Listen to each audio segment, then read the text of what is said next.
অনেক কাফের আছে যারা কিয়ামতের মাঠেও স্বীকার করবে না। যখন স্বীকার করবে না তখন আল্লাহ রাব্বুল আলামিন কি করবেন?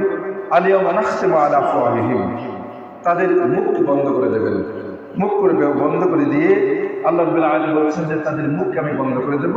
এরপর তুকাল্লিমুনা আইদিহিম ওয়া তাশহাদু আরজুলুহুম বিমা কানু ইয়াকসিবুন, এরপর তারা তাদের হাত এবং তাদের পা তাদের অর্জিত পাপগুলো সম্পর্কে বলে দেবে। তাদের পাপগুলো সম্পর্কে বলে দেবে। যখন আল্লাহর কাছে তারা যাবে তখন তারা এভাবে অস্বীকার করবে।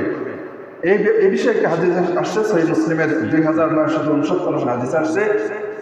আনাস থেকে হাদিসটি বর্ণিত, তিনি বলছেন আমরা আল্লাহ রাসূলের কাছে ছিলাম। ফাকাল হাল তাদুরুনা মিম্মা, আল্লাহ রাসূল আনাস বলছেন যে আমরা আল্লাহ রাসূলের কাছে ছিলাম, হঠাৎ আল্লাহ রাসূল হাসলেন। হেসে আল্লাহ রাসূল বললেন হাল তাদুরুনা মিম্মা আদহাকা, তোমরা কি জানো আমাকে কিসে হাসালো, কি কারণে আমি হাসলাম, তোমরা কি জানো? তখন সাহাবে কেরামরা বললেন আল্লাহ রাসূল আলাম, আল্লাহ রাসূল ভালো জানেন। ক্বালা, তিনি বললেন মিন মুখাতাবাতিল আবদ রাব্বাহু ইয়াকুলু ইয়া রাব আলাম তুজিরনি মিনাজ যুলমি। তো আল্লাহ বলছেন, আল্লাহ রাসূল বললেন যে বান্দা আর রব দুজনে পরস্পর কথা বলবে, কিয়ামতের মাঠে কথা বলবে। বান্দা বলবে হে আমার রব, তুমি আমাকে অনেক অন্যায় থেকে রক্ষা করেছো, বাঁচিয়েছো। তখন আল্লাহ বলবেন যে হ্যাঁ আমি বাঁচিয়েছি। তখন আবার বান্দা বলবে ফাইন্নী লা উজিজু আলা নাফসি ইল্লা শাহিদান মিন্নি, তো অনেক জুলুম থেকে অনেক বিপদ থেকে তুমি আমাকে রক্ষা করেছো, কাজে আজকে কিয়ামতের দিনে আজকে আমার ব্যাপারে কারোর সাক্ষী আমি গ্রহণ করবো না, আমার ব্যাপারে আমার সাক্ষী আমি গ্রহণ করবো, আমার ব্যাপারে আমি কাউকে সাক্ষী হিসেবে আমি কখনো গ্রহণ করব না। তখন আল্লাহ রাব্বুল আলামিন বললেন হ্যাঁ ঠিক আছে। ফায়াকুলু, তখন তিনি বললেন যে ঠিক আছে আমি তাই করব। তখন আল্লাহ রাব্বুল কি করবেন যে ফায়াকুল ফাইন্নী লা উজিজু আলা নাফসি ইল্লা শাহিদান মিন্নি, ক্বালা ফায়াকুল কাফা বিনাফসিকা লাম আলাইকা শাহিদান, ঠিক আছে তোমার অঙ্গ প্রত্যঙ্গ তুমি তোমার ব্যাপারে সাক্ষী হিসেবে যথেষ্ট। এরপর আল্লাহ রাসূল বললেন ফায়ুখতামা আলা ফিহি, তার মুখকে বন্ধ করে দেওয়া হবে।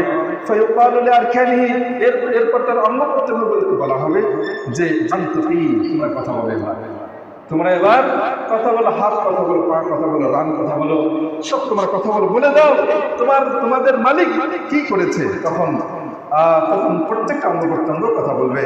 ফায়াতানজাহু বিআমালিহি, তার সব কর্মকাণ্ড সম্পর্কে তার অঙ্গ প্রত্যঙ্গগুলো বলে দেবে। ক্বালা, এরপর সুম্মা ইউখাল্লা বাইনাহু ওয়া বাইনাল কালাম, এরপর অকাতরে তারা কথা বলবে, অকাতরে সাক্ষী দিবে। তখন আল্লাহ রাসূল বললেন যে ফায়াকুলু বু'দাল লাকুন্না ওয়াসুহতান, অতএব তোমরা দূর হয়ে যাও, তোমাদের ব্যাপারে আর কোনো কথা নেই।